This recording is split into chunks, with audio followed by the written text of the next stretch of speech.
안녕하세요. 반갑습니다. 자꾸자꾸 들을수록 사심이 생기는 에듀윌 사심한국사 최한나입니다. 자, 오늘은 4단원 조선의 성립과 발전 중에서 전쟁 이야기, 바로 조선전기의 대외 관계와 양난에 대해서 좀 진도 나갈 게 많아요. 자, 일단은 조선전기의 대외 관계를 간단히 한번 짚고 흐름으로 쫙 필기를 할 건데요. 정말 제가 의식의 흐름대로 그냥 쫙 필기를 하겠습니다. 자, 일단 조선전기에 우리가 명과의 관계를 살펴보고, 그리고 여진과의 관계를 살펴보고, 그리고 일본과 외와의 관계를 살펴보도록 하겠습니다. 자, 사실 명과의 관계는 명이 처음에는 천령위를 돌려줘라 이래가지고 우리가 요동정벌을 하려고 한 적이 있었죠. 그리고 사실 태조 때도 사이가 좋지 않았어요. 약간 기싸움을 좀 해가지고 정도전이 정벌하자 이런 식으로 하다가 태조 때는 좀 사이가 안 좋다가 명나라 때는 태종 때부터 약간 어느 정도 교류를 하게 됩니다. 그리고 나서는 사대 관계로 잘 지내요. 살인들은 명과 되게 사대를 해요. 명, 중국은 성리학의 국가다 이러면서. 자, 여진 같은 경우에는 두 개로 나눌 수 있는데요. 약간 당근과 채찍이다. 그래서 강경책도 있었고 회유책, 달래주는 것도 있었습니다. 강경책이라는 거는 눌러주는 거야. 그래서 세종대왕 때 사군육진 개척했었죠. 기억나시죠? 김종서 장군, 최윤덕 장군 세종 때 사군육진을 개척해서 우리가 원래 알고 있는 국경선으로 올라가죠. 그리고 나서 그 여진족들은 이제 어느 정도 회유하는 거예요. 너네 귀순해. 그래서 귀순을 장려해요. 너네 먹고 살게 해줄게. 우리나라에 와서 고기 썰고 그렇게 살아. 그리고 이제 여진족과도 교류를 어느 정도는 하는 무역소를 설치해서 그 여진족한테 모피를 가져오고 우리나라 곡물 같은 것도 팔고 이런 식의 제한적인 무역을 하게 됩니다. 자, 그리고 일본과도 역시 강경책과 항상 당근과 채찍은 진리죠. 그렇죠? 강경책과 회유책을 쓰게 되는데요. 강경책은 또 역시 세종대왕 때가 세종대왕은 훈민정음만 만든 게 아니에요. 강경책으로 군사적으로도 셌다라는 거죠. 그래서 세종대왕이 대단한 건데 강경책으로 이종무로 하여금 이종무 장군이 쓰시마섬을 대마도 토벌을 합니다. 그래서 사실 우리가 쓰시마섬도 우리 땅이다 할 수 있는 거예요. 일본이 자꾸 독도 가지고 이런 식의 말도 안 되는 소리를 하면 야, 우리 세종대왕한테 쓰시마섬 토벌해서 대마도도 우리 땅이야. 대마도가 우리나라에서 가까워요. 그래서 쓰시마섬을 토벌하고 그리고 나서 일본이 교류하자 이런 식으로 해가지고 자꾸 애원을 해서 삼포를 개항을 합니다. 부산포, 제포, 연포, 삼포를 개항을 하고 어느 정도 일본과 또 제한적인 무역을 하겠다라는 개해 약조를 하기도 해요. 근데 그러고 나서도 일본이 좀 정신을 못 차리고 얘네들이 계속 막 쳐들어왔다가 또 다시 뭐 도와달라고 그러고 이런 걸 이제 반복을 하는데요. 그 뒤로 개해 약조, 이종무 이거 모두 다 세종 때예요. 그랬는데 그 뒤로 얘네들이 자꾸 왜구들이 와가지고 삼포 지역에서 반란을 일으키는 삼포왜란이 있었습니다. 삼포에서 왜놈들이 난을 일으킨다. 그러니까 사실 이게 임진왜란 전에도 삼포회란 같이 계속 이렇게 왜놈들이 와가지고 반란을 일으킨 게 있었기 때문에 그래서 사실 이순신 장군은 얘네들이 또 언제 쳐들어올지 모른다라고 수군을 이미 준비하고 있었어요. 그랬기 때문에 임진왜란이 4월에 쳐들어왔는데 한산도 대첩이 7월 달에 크게 승리할 수 있었던 겁니다. 준비를 안 했다면 그렇게 바로 수군의 승리가 힘들었겠죠. 그래서 삼포회란 때는 이제 중종 때 삼포회란이 일어나게 되고요. 그리고 이때 비변사라는 걸 설치해요. 비변사라는 건 변방을 방배하는 그런 식의 기구입니다. 그래서 얘네들이 왜란이 일어나니까 얘네들을 어떻게 처리할 것이냐라는 그런 회의기구 비변사를 이때 처음 삼포회란 때 설치하게 되고요. 그리고 얘네들이 또 쳐들어와요. 을묘년에도 또 외변이 일어납니다. 을묘외변 요거는 명종 때. 중종 다음에 명종이잖아요. 그래서 이러면서 이때는 비변사를 아예 계속 둬요. 상설화해요. 우리가 상설시장을 맨날 열리는 시장이라고 하죠. 이런 식으로 상설화되면서 그 뒤로 비변사가 이제 임진왜란 때는 최고기구가 되죠. 왜냐면 전쟁 중이니까. 이거는 약간 좀 군사적인 회의라고 생각하시면 됩니다. 자, 이러한 분위기에서 이제 임진왜란이 일어나게 되죠. 자, 이러한 전체적인 대외 분위기에서 일본이 어떤 일이 벌어지냐면 자, 도요토미 히데요시가 전국 시대를 통일해요. 전국시대, 뭐 센카쿠 시대, 무사들의 시기라고 하는데요. 사실 이 도요토미 히데요시의 그 주군이었던 오다 노부나가가 다 하고 나서 오다가 갑자기 이제 신복한테 배신을 당해서 죽임을 당합니다. 그러면서 도요토미 히데요시가 이제 얻어 걸려가지고 이 사람이 참 그런 바닥부터 치고 올라와가지고 성공한 스타일인데요. 원래 바늘 장수하던 사람인데 외모는 약간 원숭이처럼 생겨서 오다의 원숭이가 이 도요토미 히데요시의 별명이었어요. 근데 워낙 그런 겉모술수에 능하고 그리고 약간 좀 이렇게 뭐라 그럴까 계략을 잘 쓰는 그런 타입이었어요. 그래서 이제 도요토미 히데요시가 통일했을 때 불만 세력들을 뭔가 누르기 위해서 차라리 다른 외부 전쟁을 일으켜버린 거죠. 더 큰 전쟁, 바로 우리나라랑 전쟁을 하게 되는 임진왜란을 일으키게 됩니다. 그래서 이 임진왜란이 일어났을 때 이 도요토미 히데요시가 뭐라고 말했냐면 명으로 가는 길을 빌려줘라. 우리는 그냥 지나가는 거야. 말도 안 되는 소리죠. 그게 아니라 우리나라까지 치고 명까지 치려고 했던 거죠. 그래서 이 도요토미 히데요시는 장사꾼인데 우리나라랑 명까지 다 차지해서 이쪽 해상 관련된 그런 장사를 크게 하고 싶었던 게 이 도요토미 히데요시의 꿈이었어요. 그래서 임진왜란이 일어납니다. 그래서 임진왜란이 일어나고 나서 여기서는 쭉 한번 보면 처음에는 부산진이 당연히 그냥 함락이 돼요. 너무나 얘네들이 많이 쳐들어왔기 때문에 부산진과 동래성이 송상현이 끝까지 싸웠지만 함락이 돼요. 왜냐면 우리가 처음에는 왜구들이 이제 쳐들어와서 외란처럼 잠깐 쳐들어왔다 말 줄 알았는데 배가 계속 오네. 계속 오니까 처음엔 막아낼 수가 없는 거지. 자, 그래서 두 번째는 이번에는 이제 탕금대에서 충주 지역에서 여기서 못 막으면 서울 뚫린다, 한양 뚫린다. 그래서 신립장군이 충주 탕금대에서 진을 쳤지만 결국에는 또 실패하게 됩니다. 그래서 충주 탕금대에서도 신립장군이 패배하게 되죠. 그래서 신립장군이 패배했던 소식을 듣는 순간 이제 선조는 의주로 빠르게 피난을 갑니다. 피란이 맞죠, 사실. 이런 임진왜란, 원래 난이라는 건 재난 상황, 뭐 이렇게 자연재해, 지진 이런 걸 피하는 게 피난이고요. 원래 피란이 맞습니다. 어쨌든 그래서 선조는 의주로 피난을 해요. 그러니까 사실 우리가 임진왜란을 되게 당한 거로만 생각하지만 결국은 이긴 전쟁이에요. 사실 임진왜란 처음 일어났을 때 우리가 명나라에 원군을 요청할 때 명이 안 믿었어. 왜냐면 왜구보다는 우리의 그 전투력을 어느 정도 알기 때문에 니네가 졌다고? 이거 니네 지금 일본하고 짜고 우리 치려고 뻥치는 거 아니야? 이렇게 믿었다는 거. 처음에 그래서 지원군을 안 보냈어요. 하지만 처음에 이제 우리가 들어왔을 때 이렇게 많은 애들이 들어올 줄 몰랐었던 거지. 작은 전쟁이라고 생각을 했던 거죠. 그리고 얘네들이랑 우리랑 싸움 스타일이 달라요. 우리는 내 지역은 못 건드려. 지역 방어에 되게 능하고 일본 같은 경우에는 딱 서울을 탈환하면 끝나는 전쟁이거든요. 근데 일본이 막 뛰어가가지고 딱 한양에 왔을 때 뭐야? 다 비어있어. 뭐야? 얘네들 왜 전투 태세가 안 돼 있어? 되게 황당했던 거야. 서로 전투 스타일이 좀 달랐던 거죠. 자, 어쨌든 선조는 의주를 피난을 가고 그리고 나서 제2차 우리는 수군과 의병의 활약으로 인해서 결국 전세가 뒤집어지게 됩니다. 수군은 여러분들이 아시다시피 너무나 유명한 이순신 장군의 거북선. 그래서 이순신 장군이 뭐 한산도 대첩이라던가 하객진 아시죠?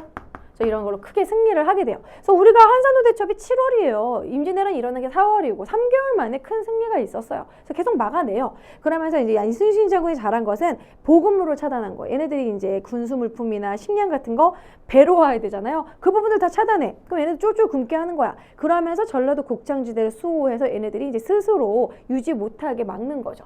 자, 그리고 의병의 활약 부분에서는 너무나 유명한 뭐 곽재우, 뭐 조헌, 뭐 고경명 너무 많죠. 전국적으로 일어납니다. 자, 우리나라의 그 스타일이 그래요.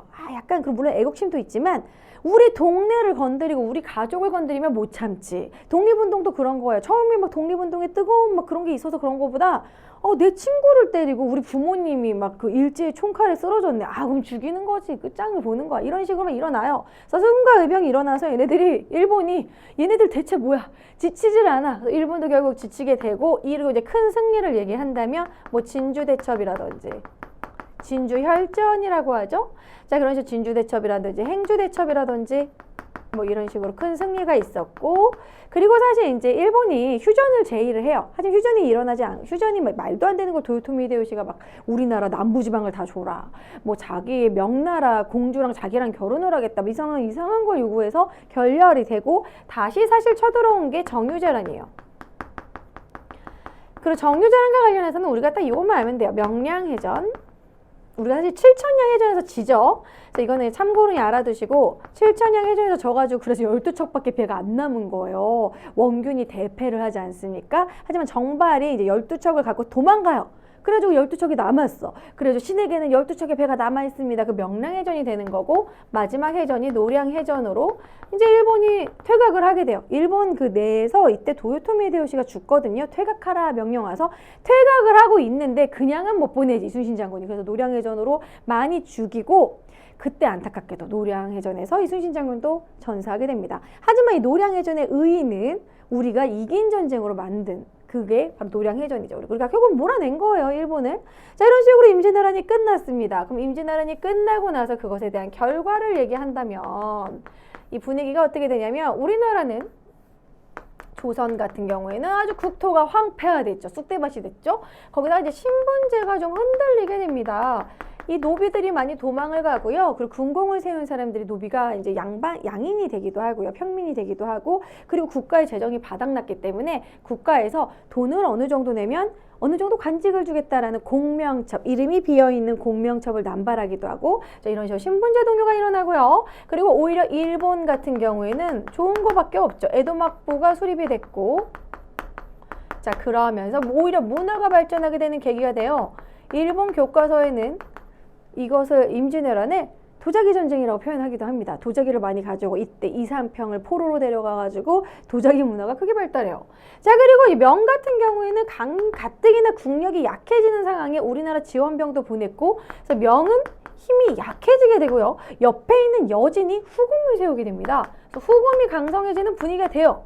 자 이러한 분위기에서 우리는 이제 일본과 교류를 하게 되는데 이 부분이 여러분 이해가 안 될 수도 있어요. 왜 이렇게 되냐면 이 일본이라는 거는 막부 체제가 바뀌면은 체제가 아예 바뀌게 되는 주인이 바뀌게 되는 거거든요. 도요토미 히데요시가 이제 결국 죽고 에도 막부를 이끌었던 사람은 바로 도쿠가와 이에야스인데 도요토미 세력과 도쿠가와 이에야스 세력이 세키가와라 전투에서 어쨌든 싸워가지고 이 도요토미 히데요시가 져요. 그래서 에도 막부를 이끌었던 이 도쿠가와 이에야스는 우리도 도요토미 싫어. 우리가 일으킨 전쟁이 아니야. 그래서 우리는 친구가 될 수 있어 라고 이렇게 얘기를 해요. 근데 광해군도 얘네 뭔 소리야 라고 생각했지만 포로는 데려와야 되잖아요. 우리나라 조선인 포로를 많이 데려왔거든요. 그래서 포로를 귀환하기 위한 그런 이유 때문에 통신사를 파견하게 됩니다. 통신사를 파견하고 대표적인 이제 유정대사, 유정을 보내가지고 이제 쇠환사, 포로를 데려온다라는 쇠환사로 파견한다고도 하고요. 그리고 기유약조, 다시 에도막부와 기유약조를 광해군 때 맺게 돼요.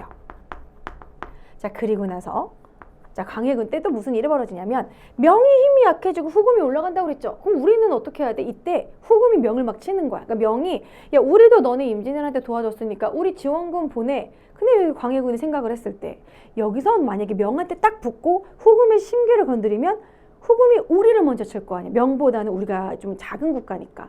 그렇게 되면 좀 임진왜란 끝나고 파탄난 그런 상황에서 또 전쟁이 일어나는 거니까 중립을 지키자, 실리 외교를 하자. 그래서 이제 지원군을 보낸 다음에 이 강옥립이란 장군으로 하여금 후금한테 아 우리가 오고 싶어서 온 게 아니라 명과의 의리 때문에 온 거야. 난 니네랑 싸우기 싫어. 이런 식으로 후금에게 항복을 해버리는 거죠.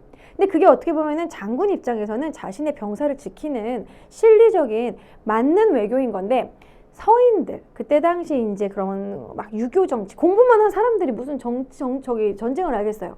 어찌 명과의 의리를 저버리고 이 후금 오랑캐한테 투항을 하냐 이러면서 광해군의 중립외교를 비판하고 광해군이 쫓아내게 됩니다. 그게 인조반정이죠. 그래서 광해군은 지금 얘기한 것처럼 명과 후금 사이에서 중립을 지키는 중립외교를 하게 되고 그리고 사실 이때 폐모살제라고 해서 광해군이 자신이 왕이 되기 위해서는 임목대비를 잡아가두고 영창대군을 죽일 수밖에 없었어요. 왜냐면 선조는 영창을 왕으로 세우려고 했거든요. 그래서 광해군이 즉위하면서 영창대군을 결국 죽입니다. 그래서 잔인하게 죽였다라고 하잖아요. 증살했다. 엄청나게 그 온도를 떼가지고 말려 죽였다라고 하죠. 근데 실제로는 온도를 아무리 많이 떼어도 여러분 찜질방 가가지고 여러분 말려 죽을 수 있어요? 찜질방에서 오래 있으면 이렇게 실신을 할 수야 있지만 말려 죽긴 힘듭니다. 그건 역사적으로 영창등으로 되게 불쌍하게 쓴 거고 아마 물을 마시지 못해서 탈수로 죽었거나 그랬을 거예요. 어쨌든 영창등은 어쨌든 잔인하게 죽이고 자기의 형제를, 배다른 형제지만, 자 그리고 인목대비를 잡아가뒀다, 이런 약간 유교적인 문제로 광해군을 쫓아내요. 그게 바로 인조반정이에요.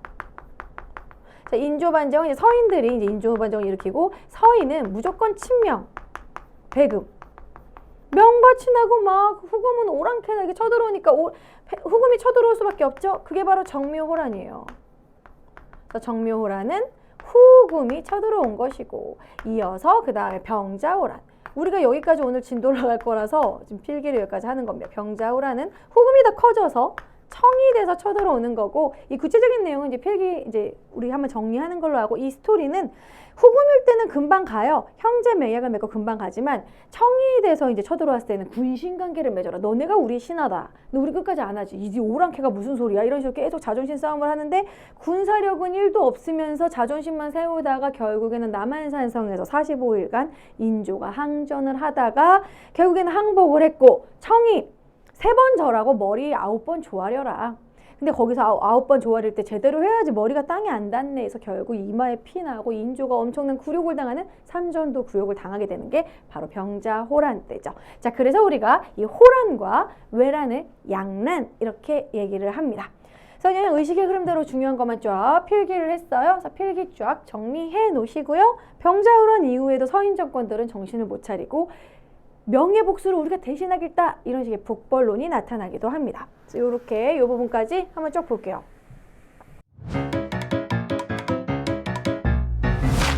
에듀윌 유료 회원만의 남다른 서비스.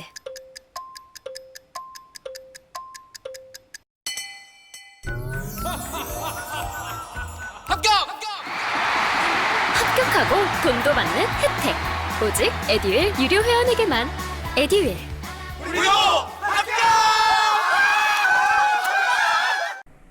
그래서 여기 파트가 좀 내용이 많아요. 자, 보시면 명은 건국 초기에 우리랑 좀 사이가 잠깐 안 좋았어요. 정도전 때 조금 요동정벌하자 이런 식으로 정도전 때는 안 좋았다가 태종 이후부터는 친선관계, 사대관계 맺습니다. 자, 그래서 사절이 뭐 하정사, 동지사, 성절사 시기마다 이렇게 사절단을 보냈다. 자, 그 다음에 여진강경회유 보시면 강경책에서 세종 때 사군 육진 중요하죠. 사군 최윤덕, 육진 김종서, 사군은 압록강, 육진은 두만강 쪽. 그래서 압록강, 두만강까지 올라간 거예요. 고려 때는 그 아래잖아요. 그 위로 올라간 거예요. 회유는 토관제도. 이건 뭐냐면 여진족을 여진족을 약간 귀순하기도 했고, 이 토관제도는 그 지역 사람들에게 토착민에게 살고 있는 토착민에게 관직을 준 거예요. 왜냐하면 이 사군육진 지역이 지금의 북한이고 겁나 추운 곳이죠. 중강진 있고 개마고원 쪽 사람들이 그쪽에 가서 살려고 안 하는 거예요. 춥고 농사도 잘 안 돼. 그러니까 이쪽으로 좀 이주하게, 삼남지방에 사는 충청도, 전라도, 경상도 사는 사람들을 좀 이주하게 3인 정책을 했고, 그 대신 거기서 살면 너네들 관리로 관직을 줄게, 이렇게 꼬시는 거죠. 그게 토관제도입니다. 자, 그리고 한양에 북평관을 설치해서 여진 사절단을 받기도 했고, 무역소를 설치해가지고 제한적인 무역을 했다. 자, 그리고 이것뿐만 아니라 뭐 3인 정책도 실시해가지고 이쪽 지역으로 사람들이 가서 살 수 있게 많이 회유를 하죠. 자, 그 다음에 일본은 강경책, 역시 세종대왕 때 이종무가 쓰시마 섬을 정벌한다. 자, 그리고 세종대왕 때 삼포를 개항해요. 부산포, 제포, 연포. 그래서 개해약조를 체결해서 정해진 어느 정도 약으로, 정해진 양으로 이제 세견선, 뭐 세미 어느 정도 쌀을 판다, 이런 식으로 제한적인 무역을 하고, 아까 배웠던 삼포 외란이 중종 때 이때 비변사 설치되고, 을묘외변 역시 명종 때 이게 비변사가 상설화된다. 저번에 아까 정리했죠? 자, 임진왜란 한번 쫙 볼게요. 자, 임진왜란 1592년. 이거 너무 유명한 외우는 방법 있지 않습니까? 159 있을 때가 아니다. 1592 이렇게 외워주시고, 부산진 동래성 심하게 이제 바로 함락이 됐어요. 충주에서 탄금대 전투 신립장군이 패배했어요. 이게 사실 이유가 비 와서 그런 거예요. 신립장군은 기마병이라서 막 다다다다 이렇게 막 달리면서 싸워야 되는데, 그래서 충주 탄군대 벌판을 이제 이용을 한 거고 배수진을 쳤는데 비가 왔네. 비가 오면은 거기 이제 뻘밭처럼 질퍽질퍽해져요. 강 주변이. 그러면서 그럼 말이 히히히 넘어지고 말 넘어진 데다가 갑자기 조총 쏴대고 그 조총의 위력을 잘 몰랐던 거죠. 그래가지고 그때 패배를 하게 되고 선조가 급 피난을 가죠. 자, 그리고 한성이 함락이 됐어요. 그리고 나서 이제 평양성도 함락이 됐고 초창기에는 우리가 좀 밀렸다. 그래서 명예 원군을 선조가 가서 요청하게 됩니다. 하지만 그 와중에도 우리가 남부지방에서는 큰 승리가 있었죠. 이순신 장군의 옥포해전, 한산도 대첩 이렇게 승리가 있었고 의병들이 자기 지역으로 가가지고 의병들을 모읍니다. 의병은 수가 적더라도 자진해서 간 거기 때문에 예를 들어 여러분 억지로 군대 가면 군대 가서 뭐 열심히 하기 싫잖아요. 하지만 내가 자진해서 군대를 갔다. 그렇다면 나는 군인 체질이다. 그럼 가서 열심히 싸울 수 있겠죠. 자진해서 일어난 의병들 대표적으로 홍위 장군 붉은 옷을 입었다 해서 곽재우 아버지 옷이에요. 붉은색 옷이 아버지 옷을 훔쳐 입고 나와가지고 여기 동해 번쩍 서해 번쩍 그리고 곽재우는 자기가 붉은 옷을 입은 거 상징적으로 이용을 해서 5명의 곽재우, 홍재우, 약간 홍길동처럼 여기저기 나타나게 약간 페이크도 쓰고 또 곽재우가 전략을 잘 짰죠. 고경명, 조헌, 정문부는 저기 북쪽에서 북한 대첩. 자, 이런 식으로 각지에서 의병이 일어났고요. 조명연합군이 결국에는 평양선을 탈환하게 됩니다. 그 해가 바로 1593년 그 다음 해 이제 1월 달에 평양선을 탈환을 했고 이때 명나라가 아주 특수한 이때가 화력 싸움이었어요. 그러니까 임진왜란은 거의 국제전으로 봐야 돼요. 명, 일본, 우리나라 셋이 싸우니까. 그래서 화력으로 이기게 되고 그리고 행주대첩으로 또 이제 건율장군도 승리하고 진주대첩 승리하고 자 그리고 일본이 그럼 휴전하자라고 했는데 이게 이루어지지 않고 나서 그리고 나서 청유자란이죠. 자 훈련도감을 만들게 됩니다. 이때 사실 우리가 일본의 조총도 문제였지만 얘네들이 막 들러붙어서 싸우는 거예요. 우리나라는 사실 활로 멀리서 싸우는 사실 원딜이거든요. 우리나라는 주로 잔인한 거 못 봐요. 근데 얘네들은 와가지고 근접해가지고 근딜로 막 가로 썰기 막 하니까 우리는 그거에 완전 멘붕이 오는 거야. 잔인한 놈들. 자 그러면서 안 되겠다. 우리도 붙어서 싸우는 살수를 만들고 총포, 포수를 만들자. 조총부대 만들자. 포수, 살수, 사수. 사수는 원래 활수는. 그렇게 세 가지 포수, 살수, 사수를 만드는 훈련도감을 만들고요. 소급법. 이제는 직업군인을 사용을 하고 소급법 같은 경우에는 양반도 편제하는 거예요. 양반부터 천민까지 국가의 모든 그런 관직을 총동원하자. 자 그리고 이제 정유재란이 일어납니다. 또 재침입이 있죠. 1597년 1592부터 이제 그 뒤로 이제 7년간의 전쟁을 하게 돼요. 1598까지. 자 그래서 명랑대첩이 일어납니다. 명랑대첩. 그리고 나서 이제 마지막 노량해전으로 마무리되는 것이죠. 그래서 이 임진왜란 부분은 교재 보면서 전체적인 좀 흐름을 보셔야 돼요. 부산 함락, 서울 함락, 그리고 한산도 대첩 그래도 승리하고 수군과 의병이 막 일어났다가 그다음 평양성 탈환, 행주 대첩, 뭐 진주 대첩, 행주 대첩 그리고 뒷부분이 이제 명량, 노량, 양양 이렇게 끝난다. 자 외란의 영향은 그냥 간단히 살펴보시면 됩니다. 우리나라는 좋은 게 없겠죠. 조선은 국토가 황폐와 쑥대밭, 재정 궁핍, 문화재 소실. 자 그리고 신분제가 흔들렸다는 게 제일 중요합니다. 공명첩. 관직을 팔았어요. 국가에서. 돈이 없으니까. 일본 같은 경우에는 에도 막부가 수립이 되면서 오히려 조선의 통신사 파견을 요청을 하게 되고 문화가 발전을 했다. 바로 이삼평 도자기.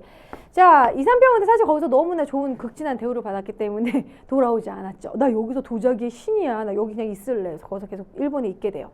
중국 같은 경우에는 국력이 약화됐고 여진이 후금을 건국을 하게 됩니다. 후금이 나중에 청이 되죠. 자, 일본과의 관계 회답 겸 세환사를 파견한다. 이제 통신사 중에서도 포로를 송환시키기 위해서 보낸 세환사, 어려운 말로 세환사라고 합니다. 요 말 한능검에서 자주 나와요. 포로를 데려온다. 자, 기후약조를 체결하게 되죠. 광해군 때 일본과 또 교류를 하게 되고 이제 부산에 외관 설치하고 이런 식으로 통신사를 계속 파견을 하게 되는데 통신사는 뭐 거의 한류의 시작이라고 할 정도로 아주 잘생기고 키 크고 군사력이 센 그러한 우수한 군인들을 보내가지고 말 위에서 기교를 벌이는 마상제를 하기도 합니다. 그래서 일본 사람들이 이 통신사를 보러 오기 위해서 막 줄을 치고 그리고 우리나라 사람들 글씨를 잘 쓰니까 제 이름 한 번만 써주세요. 사인 받는 거랑 비슷해요. 그래가지고 거기 벽에다 붙여놓고 이런 식으로. 왜냐면 우리도 통신사 파견할 때 우리 군사력 이 정도야. 일본한테는 밑보이면 안 돼. 이런 식으로 가장 키 크고 가장 잘생긴 사람만 보냈다고 해요. 그래서 통신사를 파견했다. 자, 광해군의 중립외교 같은 경우는 후금은 후금은 막 성장하고 명이 떨어지고 있는 분위기에서 중립을 지키는 중립외교를 하죠. 전후복구 노력으로 대동법을 실시합니다. 경기 지역 한정으로 이 대동법이 전국으로 확산되는데 100년이 걸렸어요. 그래서 바로 숙종 때 완성이 되고 이제 쌀이나 뭐 옷감으로 대신 내고 뭔가 이거를 사주는 공인이 등장하게 되고 이 대동법 실시가 광해군 이 왕의 남자에 나오잖아요. 그렇죠? 동의보감은 허준으로 하여금 만들게 했고요. 명과 후금이 싸울 때 우리가 이제 원군을 보냈을 때 강옥립으로 하여금 우리가 원치 않는 출병이었다 이런 식으로 후금에 그냥 투항을 하게 되는 중립외교를 합니다. 이게 근데 사실 맞는 외교였던 건데 외교라는 건 다소 약간 굴욕적으로 보일 수 있지만 희생이 적은 거를 하는 게 이제 정말 좋은 외교인데 이 서인들 입장에선 그거 못 보겠다는 거죠. 그래서 결국 광해군이 폐모살제, 이목대비 가두고 유폐, 잡아가두고 영창대군 잔인하게 사사했다. 쫓아내요. 자, 서인 세력들이 인조 반정을 일으켜서 광해군 폐위시키고 광해군 라인이었던 의병장들, 북인들 쫓아내고 인조가 올라가게 됩니다. 자, 그러면서 서인들이 정권을 잡게 되면서 아주 극단적인 친명 배금 정책, 명하고 친하고 금은 배척한다. 자, 그리고 이때 사실 이괄해난이라는 사건이 일어났어요. 아까 제가 요거는 안 적었네요. 이괄해난은 뭐냐면 인조 반정 때 이괄이 자기도 나름 공을 많이 세웠는데 자기를 높은 관직을 안 준 거야. 그래서 이괄이 열받아가지고 그거에 반란을 일으키고 이 이괄의 잔당들이 후금으로 가서 지금 조선 군사력 1도 없다. 쳐줘라. 공격해줘라. 이렇게 얘기를 해요. 그래서 이괄이 결국 인조가 이때 공산성으로 피난을 가고 잔당 세력이 후금에 투항을 하면서 이것이 정묘호란의 원인이 된다. 자, 그리고 이제 후금이 쳐들어와요. 너네 군사력 1도 없다며? 너네 우리랑 형제관계 맺자. 너네가 동생이 되라. 자, 이런 식으로 친명배금 정책에 반발해서 이괄해난의 원인으로 후금이 쳐들어왔고 결국에 이때 의모, 정봉수, 이립장군 그래도 나름 열심히 싸웠지만 짧게 형제관계만 맺고 가요. 그리고 나서 정묘호란. 그래서 정묘호란은 후금이 쳐들어온 것이고 병자호란은 청이 쳐들어온 거죠. 더 커졌어요. 후금이 청이 되고 나서는 우리한테 이제 니네 그냥 우리의 신하가 되라. 조공을 바쳐라. 이런 식으로. 그랬을 때 주화론. 일단은 군사력이 없으니 잘 지내보자. 화의를 하자. 최명길. 주전론. 무슨 소리냐. 오랑캐랑은 겸상할 수 없다. 오랑캐한테 어찌 우리가 교류를 하느냐. 그래서 결국 윤집이나 김상원 같은 이런 약간 꼬장한 주전론들이 결국 여기같이 주전론이 대세가 됐기 때문에 쳐들어오죠. 청이 쳐들어왔고 우리가 강화도로 피난을 가고 인조는 남한산성으로 피난을 갔지만 45일간 항전하다 먹을 게 떨어지게 되고 삼전도 굴욕을 당하게 됩니다. 자, 그리고 이제 김준용의 여기가 좀 자세히 나오게 되면 김준용의 광교상 전투 정도도 나올 수 있어요. 자, 그 다음에 결국 우리는 군신관계를 맺게 되고 소현세자 납치해 가죠. 소현세자 복림대군이 청으로 압송해 가고 오히려 소현세자가 이때 청의 우수한 문물을 좀 받아들여서 우리도 요거를 좀 배워보자고 가져왔지만 인조가 막 싫어하고 소현세자가 이제 독살당한 것 같다라는 그런 죽임을 당하게 됩니다. 자, 그 다음에 이제 우리가 호란 때 엄청 당하게 되죠. 그래서 아까 북벌 얘기했었죠. 여기가 좀 내용이 긴데 북벌은 서인들이 민망하잖아. 서인들이 친명배금을 주장을 했는데 인조가 삼전대 굴욕을 당했잖아요. 계속 정신 못 차리고 나름의 정신 승리하는 거예요. 끝까지 우린 복수하겠다. 명예복수를 대신해주겠다. 그런 식으로 북벌이 일어납니다. 청을 정벌해서 청에 대한 수치를 갚는다. 효종 때 송시열을 중심으로 북벌이 나타나고요. 우리가 그때 조총부대를 만들어요. 조총부대를 막 육성시켜서 북벌하겠다. 하지만 그 조총부대가 오히려 청을 도와주는 나선 정벌로 이어지게 돼요. 이게 뭐냐? 러시아랑 청이랑 싸우는데 청이 야 니네 지원군 보내. 니네 조총부대 있다며 보내. 그래서 청하고 조총부대랑 러시아랑 싸워서 우리가 크게 승리했어. 우리 조총 잘 쏘네? 그래서 우리가 그래도 군사력이 좀 세졌구나. 뭐 이런 식으로. 그래서 조총부대를 파견을 하게 된다. 자, 그래서 결국 러시아와 교전을 해서 큰 승리를 거뒀고 약간 북벌을 준비한 것에 대한 좀 그래도 좀 성과를 보여줬다. 이상하게 보였지만. 자, 그리고 나서는 북벌이 문제가 아니라 청의 우수한 문물을 받아들이자. 이 북학론은 나중에 실학자들로 성장하게 되는데요. 실학자들이 청의 선진문물 수용하자. 우리도 청의 그런 뭐 수레바퀴 사용하고 막 도로 좋아지고 막 유통 막 우수한 기술 받아들이자. 이게 북학론이고요. 그리고 숙종 때 백두산 정계비로 이제 마무리를 지면 이거 간도 문제입니다. 청과의 국경 문제. 간도라는 곳이 어디냐면 자, 우리나라 이게 북부지방 이렇게 있을 때 딱 간도는 사이에 낀 땅이다. 그래서 간도예요. 요쯤이 간도예요. 그래서 간도는 이 청과 뭐 이쪽 러시아, 이때 러시아가 여기까지 내려오기 전이에요. 그래서 청의 이런 뭐랄까 자기네들의 근거지, 고향 땅 같은 곳인데 우리가 이때 먹고 살기 힘들어서 이쪽으로 넘어가가지고 개척을 해서 넘어오는 사람들이 많았어요. 사이에 낀 땅. 근데 여기서 백두산 전개비를 딱 숙종 때 만들고 이제 아래로는 압록강, 북으로는 토문강으로 한다. 근데 토문강이 실제로 토문강이 있어요. 여기에 송화강이 있고 이렇게 내려오는 토문강이 있습니다. 그럼 실제 토문강으로 하면 간도가 우리 땅이 맞아요. 근데 이제 중국에서 뭐라고 하냐면 두만강이다. 토문강은 두만강을 얘기하거든요. 요거다. 그래서 간도 니네 땅 아니다. 이런 식으로 막 이렇게 약간 그런 해석 문제가 있다가 일본이 간도 협약을 맺어서 그냥 간도는 중국 땅이다로 줘버려요, 일본이. 그래서 그런 문제로 약간 얽혀 있는 부분이다. 자, 여기서는 우리가 조선 전기니까 청과의 국경 문제로 숙종 때의 압록강과 토문강 경계로 국경을 만든 게 숙종 때 백두산 전개비만 기억해 주세요. 백숙으로 외워주시면 됩니다. 백두산 전개비, 백숙, 숙종 때 어느 왕 때 한지가 너무너무 중요해요. 자, 그래서 토문강의 위치 해석 문제로 갈등이 일어났는데 어이없게 일본이 간도 협약으로 청해 땅으로 인정해버려서 요거는 만약에 나중에 우리가 통일을 한 뒤 중국이랑 외교가 좋아지면 한번 해볼 만한 부분이죠. 공동의 땅으로 만들자, 뭐 이런 식으로 러시아랑 중국과 우리나라의 공동 경제지구로 만들자라고 할 만한 곳입니다. 자, 23번으로 넘어갈게요. 56회 기출 풀고 마무리하도록 하겠습니다. 23번, 밑줄근 이 전란 이후에 있었던 사실로 옳은 것은, 자, 이 전란은 무엇입니까? 조헌이 나오고요. 곽재호 나왔어요. 뭐예요? 임진왜란이죠. 의병들 나오니까. 그래서 외적을 치는데 협력해라.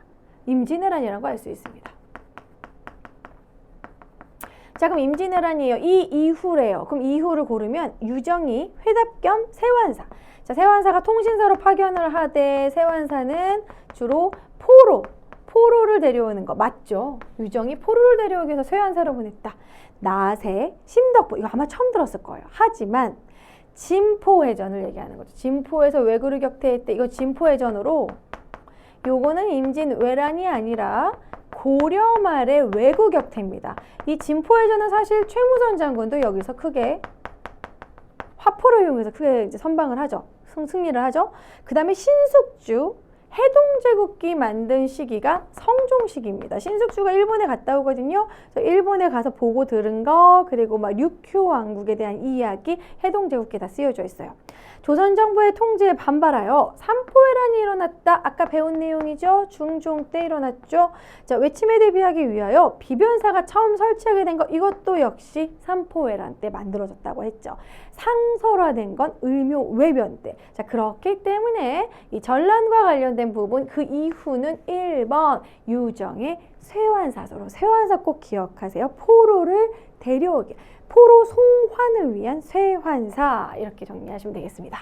그래서 오늘 좀 진도가 엄청 많았거든요, 여러분. 자, 이 부분 필기한 거 한번 쭉 보시면서 좀 구체적인 내용은 교재 보시면서 여러분들 조금 암기도 해주셔야 되는 부분입니다. 그 전쟁 순서, 임진왜란 순서 꼭 잘 잡으시고요. 자, 그러면은 열공하시고요. 다음 강의에서 또 만나도록 하겠습니다. 안녕!